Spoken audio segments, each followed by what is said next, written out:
Tout de suite, Éric Ciotti est avec nous. Bonjour. Bonjour. Éric Ciotti, député des Alpes-Maritimes, rapporteur de la commission d'enquête parlementaire sur la gestion de la crise du coronavirus en France. Vous faites un point d'étape, en quelque sorte, Éric Ciotti. La commission vient d'arrêter ses travaux, pause estivale, bilan des auditions que vous avez menées depuis la mi-juin. Au regard des informations que vous avez pu recueillir, vous affirmez notamment que des personnes âgées ont été privées d'accès à l'hôpital, qu'on a réduit les chances des personnes âgées, notamment les résidents des EHPAD. Beaucoup auraient pu vraisemblablement être sauvés. Expliquez-vous, Éric Ciotti.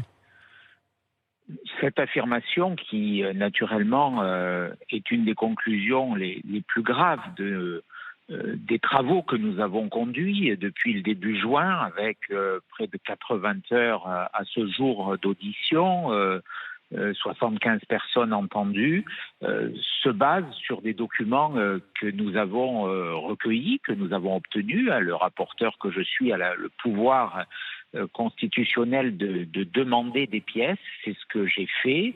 Et ces pièces, ces chiffres arrivent directement de la Direction générale de la santé et de l'offre de soins. Que disent-ils ? Ils disent que dans les années normales, je dirais qui précédaient la crise, 2018, 2019, comme dans les trois premiers mois de l'année 2020, le taux moyen, l'âge moyen des personnes âgées de plus de 75 ans présentes, admises en service de réanimation, donc le nombre de personnes âgées de plus de 75 ans admises en réanimation se situe en moyenne autour de 25%. Donc 25% des patients présents dans un service de réanimation à plus ces de dernières 75 années. ans. Au cours des dernières années, avant la crise et les semaines avant la crise. Et pendant la crise, à la même période ? À partir de la semaine 14, c'est-à-dire fin mars, début avril, ce chiffre chute fortement. Il passe à 14% en France, donc de 25 à 14%, et il va même descendre jusqu'à 6% en Île-de-France. Ce ne sont pas des chiffres que j'ai fabriqués moi-même, ce sont les statistiques qui viennent directement de la du Direction ministère. générale de la santé ou de la Direction générale de l'offre de soins, Éric Ciotti. Absolument. Mais le même ministère de la Santé... Ils ont été publiés par le Monde, et donc j'en conclus... Nous les avons eus, Éric Ciotti. Malheureusement, il y a eu une forme de régulation. Un tri volontaire ? On a eu le sentiment, vous savez... Des patients oubliés, Éric Ciotti ? Il y avait volontairement ? Il y avait cette inquiétude que les services de réanimation soient complètement saturés. Donc on a ouvert des lits en urgence dans des conditions difficiles. Et forcément, ces chiffres le démontrent, il y a eu, avec ce mot horrible, qui a été cité d'ailleurs en commission, qui est un mot qui est utilisé habituellement, il y a eu une forme, par les services, il y a eu une forme de tri qui a été fait. Mais le tri existe quoi qu'il arrive, Éric Ciotti. Agnès Ricard-Ribon, présidente de la Société française de médecine d'urgence, n'a pas le sentiment, je cite, d'avoir changé ses procédures de tri pendant le coronavirus. En réanimation, on trie toujours les patients. Vous citiez les chiffres du ministère. Le ministère vous répond. Comparez ces chiffres avec les années précédentes, utilisation fallacieuse, Éric Ciotti. Est-ce bien judicieux de comparer la situation exceptionnelle que nous avons vécue au mois de mars, avril, mai et peut-être même juin en réanimation avec ce qui pouvait être le cas encore l'année dernière ?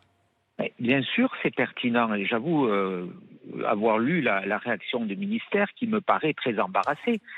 Il est assez paradoxal, vous en conviendrez, qu'alors que la plupart des malades graves touchés sont des personnes âgées, vous êtes d'accord ? Mais d'ailleurs, c'est ce que nous disaient tous les médecins que nous avons reçus ici. Dans les services de réanimation, le taux de patients de plus de 50 ans, de plus de 65 ans, de plus de 80 ans était le taux le plus fort. Non, justement. Justement, c'est ce que démontrent ces chiffres. On a une situation globale où on a beaucoup plus de personnes âgées qui sont frappées par la maladie, où on a malheureusement la plupart des décès qui concerne les personnes âgées. Et donc, si on est logique, on devrait constater qu'il y a plus de personnes âgées en service de réanimation, parce que dans notre société, ce sont les plus touchés.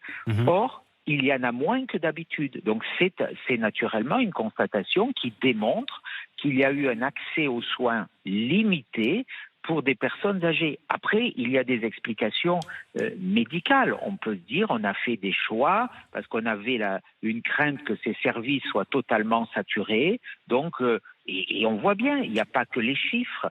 Bien sûr, mais d'ailleurs je reposerai encore une fois la question tout à l'heure à Benjamin Davido qui sera avec nous à 8h40. Éric Ciotti, oui, si vous permettez, nous avons auditionné des personnels, notamment des personnels soignants, des syndicats. Vous savez, ce sont ceux généralement qui disent le plus la vérité parce qu'ils sont proches du terrain. Nous avons auditionné les médecins coordonnateurs des EHPAD. Tous nous ont dit qu'ils ont eu des difficultés pour les personnes âgées, qu'il y a eu cette forme de régulation. Alors, parents pauvres de la crise, les EHPAD, dites-vous, Éric Ciotti. Bien sûr, et les personnes âgées, nous l'avons dit, il y a près de la moitié des morts de cette crise sont des personnes qui viennent des EHPAD, la moitié. Éric Ciotti. Plus de 10 000 sont morts directement en établissement, c'est-à-dire qu'ils n'ont pas été à l'hôpital. Sur les 30 000 morts, 10 000 sont morts dans les établissements pour personnes âgées. C'est extrêmement grave. Éric Ciotti, je sais que vous êtes précautionneux en tant que rapporteur de cette commission d'enquête, que vous vérifiez tous les chiffres, que vous écoutez avec beaucoup d'attention tous ceux que vous auditionnez. Après l'été, vous reprendrez vos travaux, notamment sur les masques. Et là aussi, c'est un point essentiel.